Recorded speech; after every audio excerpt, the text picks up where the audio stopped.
እግዚአብሔር የተረሳውን ያስታውሳል። በቤታችን ውስጥ በኑሯችን ውስጥ ምንም የሌለን ብዙ የጎደለን ደጅ ጠንተን እግዚአብሔር ትቶኛል ብለን የምናስብ ሰዎች ካለን ኤልሳቤጥና ዘካርያስ ምሳሌ ናቸው። እነዚህ የጠቀስናቸውን ሰዎች ምሳሌ ናቸው። ራሳችንን መናቅ ከሃይማኖት ለመራቅ ሳይሆን በትህትና ለመኖር ከሆነ ትልቅ ጸጋ ያጎናጽፋል።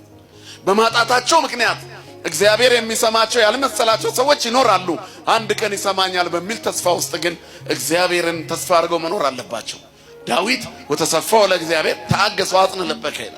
ወተሰፋው ለእግዚአብሔር እግዚአብሔርን ተስፋ አድርግ በርታ ልብህም ይጽና ይላል። ተስፋ አድርገው እግዚአብሔርን ምን ብታጣ ብትቆሰቅል ረጅም ዘመን ተስፋ ተቆርጦ ያንተ ነገር ባዶ እንኳን ቢሆን የተቆረጠውን የሚቀጥል አምላክ የታመነ ነው። ኢሳይያስ 10:23 ላይ የሰራዊት ጌታ እግዚአብሔር በምድር ሁሉ መካከል ያለቀና የተቆረጠ ነገር እንደገና ይቀጥላል።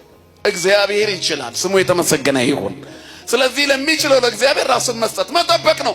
በጊዜው ያነሳቸዋል ነው አይደል ቅዱስ ጴጥሮስ ያለው። እግዚአብሔር ጊዜውን ጠብቆ ከፍ እንዲያደርጋችሁ በትህትና ኑሩ ነው የሚለው። ከኃይለኛው ከእግዚአብሔር እጅ በታች ራሳችሁን አዋርዱ፣ እርሱ ስለእናንተ ያስባል። የሚያስጨንቃችሁን እርሱ ላይ ጣሉት፣ ከዚያ በኋላ በአቅማችሁ ኑሩ ነው። ብዙ ፈተና ቢኖርም አምልኮተ እግዚአብሔርን አለመተው፣ ማመስገንን አለማቋረጥ፣ እየተማጸኑ ደጅ መጥናት ጥሩ ነው። ከዚያ በኋላ እግዚአብሔር ደጋግመው ቆይተው ደጅ የጠኑትን ይሰማል።